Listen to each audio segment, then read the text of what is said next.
باقی سارے لوگ نیچے زمین پہ بیٹھے تھے، وہ نوجوان جس کی زندگی کا پہلا بہت سا حصہ غلامی میں گزرا تھا اور جسے سارے ماحول میں اب بھی غلام ہی کہہ کر پکارا جاتا تھا ماضی کے حوالے سے، جب وہ غلام اندر داخل ہوتا ہے، حضرت عبداللہ بن عباس اٹھ کے کھڑے ہو جاتے ہیں، ماتھا چوم کے استقبال کرتے ہیں اور اپنی چارپائی پہ دائیں جانب سرانے کی طرف اس نوجوان کو بٹھاتے ہیں۔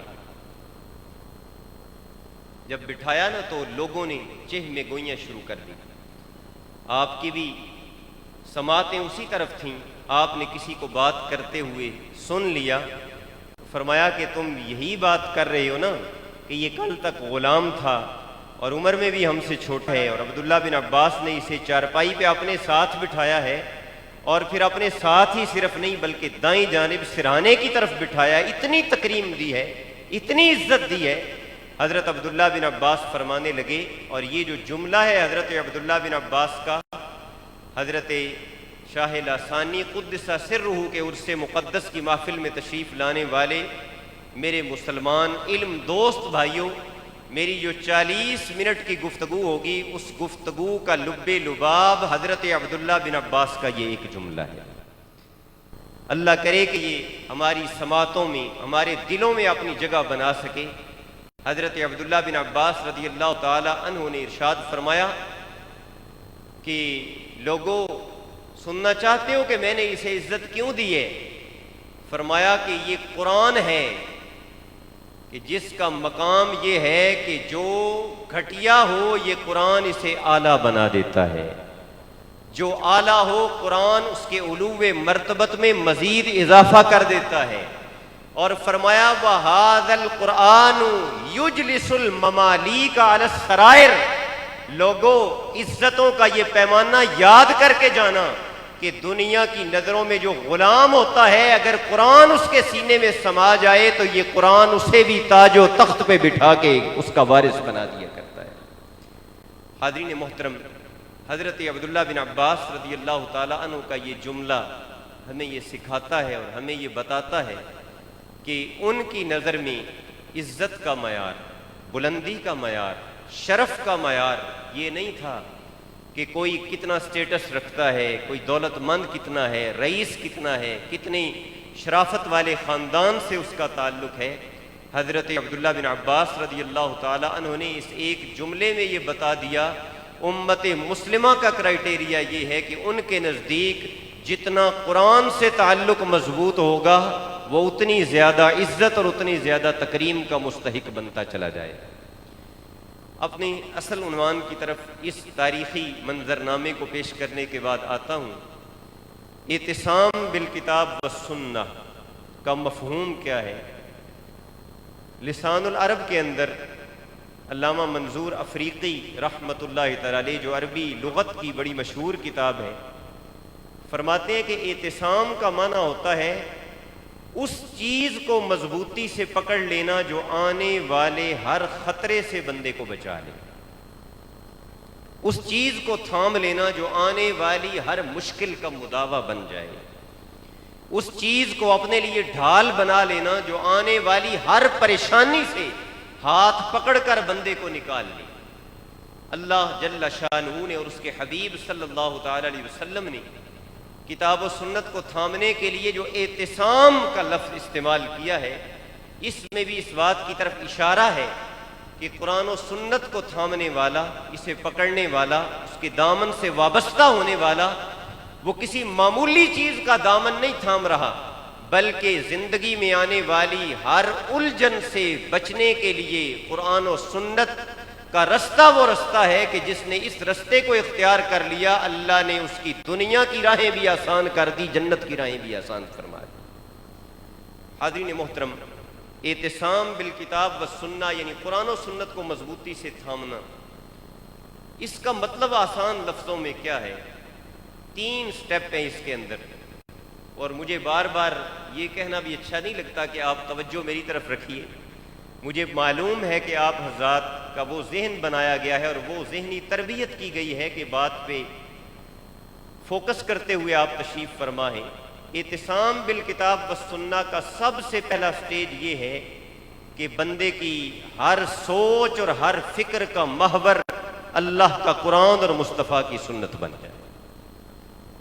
وہ جو سوچے قرآن کی روشنی میں سوچے، جو پلاننگ کرے قرآن کی روشنی میں کرے، چاہے وہ اپنی زندگی کے بارے میں ہو، اپنے بیوی بچوں کے بارے میں ہو، امت کے بارے میں ہو، اپنی سوسائٹی کے بارے میں ہو، اپنی کمیونٹی کے بارے میں ہو. اس کا ہر فیصلہ، اس کی سوچ کا اٹھایا ہوا ہر قدم، اس کی ہر فکر کا محور اللہ رب العالمین کی کتاب مقدس قرآن مجید فرقان حمید ہو.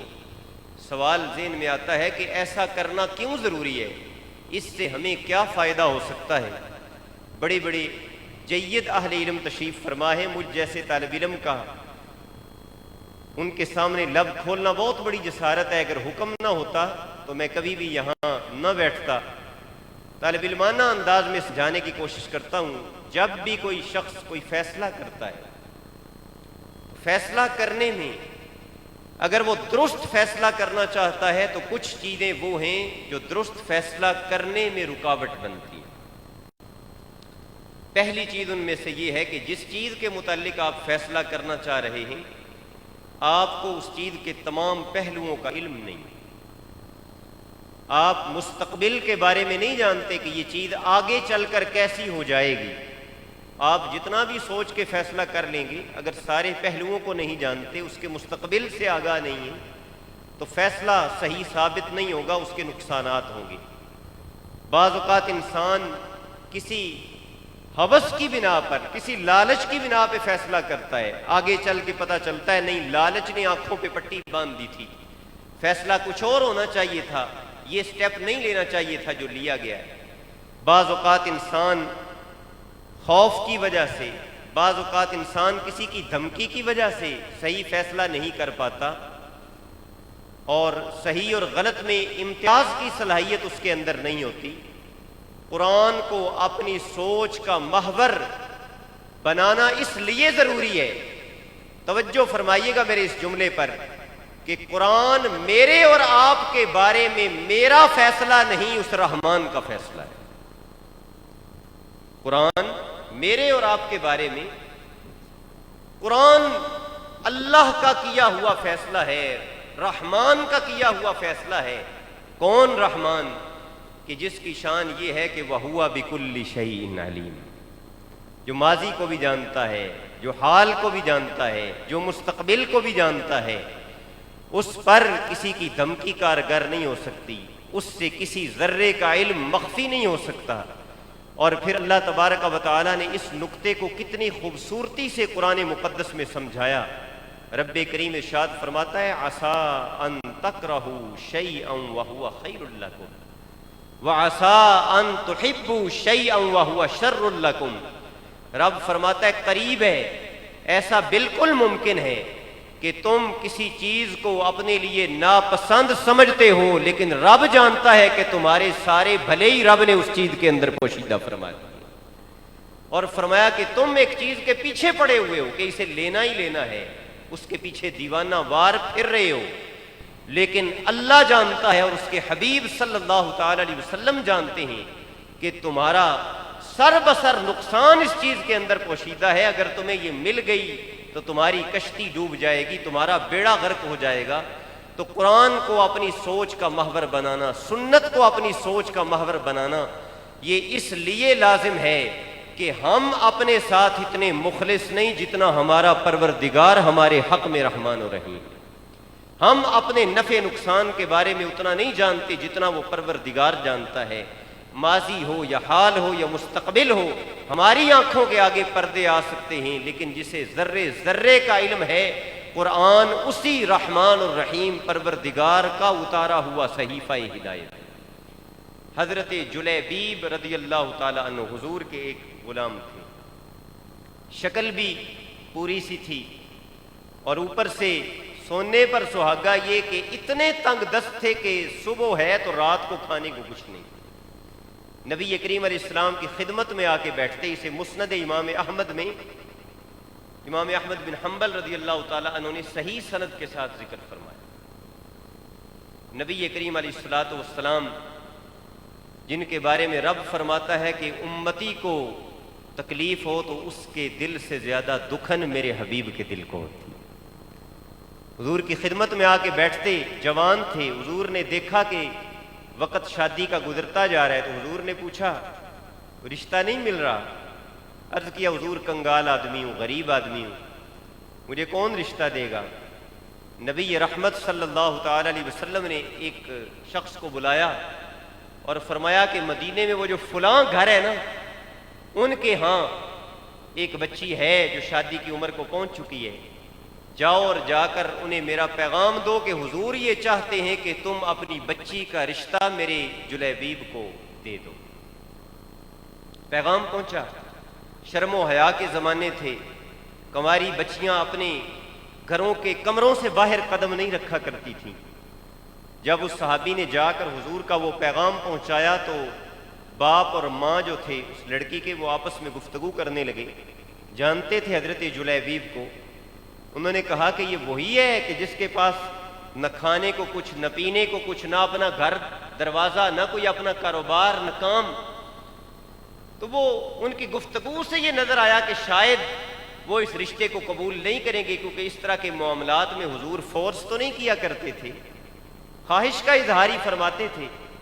تو جب ماں اور باپ نے تھوڑا سا اس کو قاصد کو واپس بھیجنے کا ارادہ کیا نا، تو اندر سے وہ بختوں والی بچی بولی، وہ سعادت مند روح اندر سے بولی. اس نے کہا کہ اتردون رسول اللہ صلی اللہ علیہ وسلم، اے میرے ماں اور باپ، ہوش کے ناخن لو، تم کس کے قاصد کو واپس بھیج رہے ہو؟ یہ وہ نبی ہیں کہ جن کی خدمت میں جبریل بھی آتے ہیں تو باادب ہو کے آتے ہیں. ان کے قاصد کو واپس بھیج رہے ہو. میں بالغہ ہوں، مجھے یہ نکاح منظور ہے. اس لڑکی نے اندر سے یہ کہہ دیا مجھے منظور ہے، میری شادی کر دو. اب بظاہر کیا نظر آ رہا تھا؟ والدین تو بچوں کا بھلا ہی سوچتے ہیں نا. بظاہر نظر یہ آ رہا تھا کنگال ہیں، غریب ہیں، خود کچھ نہیں کھا سکتے، ہماری بچی کی ضرورتیں کہاں سے پوری کریں گے. ہر باپ یہ سوچتا ہے اور یہ سوچنا حق بھی بنتا ہے. لیکن دوسری طرف حضور کا فرمان تھا، ماں باپ کو سمجھ نہ آئی، بچی کو سمجھ آ گئی. اللہ اکبر. مسند امام احمد بن حنبل کے الفاظ ہیں کہ راوی اس حدیث کے فرماتے ہیں قسم اٹھا کر، وہ کہتے ہیں خدا کی عزت کی قسم ہے، جب بچی نے حضور کے قاصد کا کہا مانا اور حضور کے حکم پہ شادی کر لی، چند ہی مہینوں کے بعد مدینے میں جتنی برکت میں نے جلیبیب کے گھر کے اندر دیکھی ہے، مدینے میں کسی گھر کے اندر وہ برکتیں نہیں ہیں. اور مدینے کی کسی خاتون کو راہ خدا میں اتنی کثرت سے صدقہ دیتے نہیں دیکھا جتنی کثرت سے جلیبیب کی بیوی کو دیکھا. وجہ کیا تھی؟ وجہ یہ تھی اس بچی نے اپنے لیے اپنی مرضی کا رستہ پسند نہیں کیا، مصطفیٰ کے حکم پہ عمل کر کے بتا دیا. یہی نقطہ سمجھانا چاہ رہا ہوں. ہماری فکر کا محور قرآن بن جائے، ہماری سوچ کا محور قرآن بن جائے. ہم عقیدہ وہ اپنائیں جو قرآن نے دیا ہے، فکر وہ اپنائیں جو قرآن نے دی ہے. اس کے بعد عمل کی باری آتی ہے.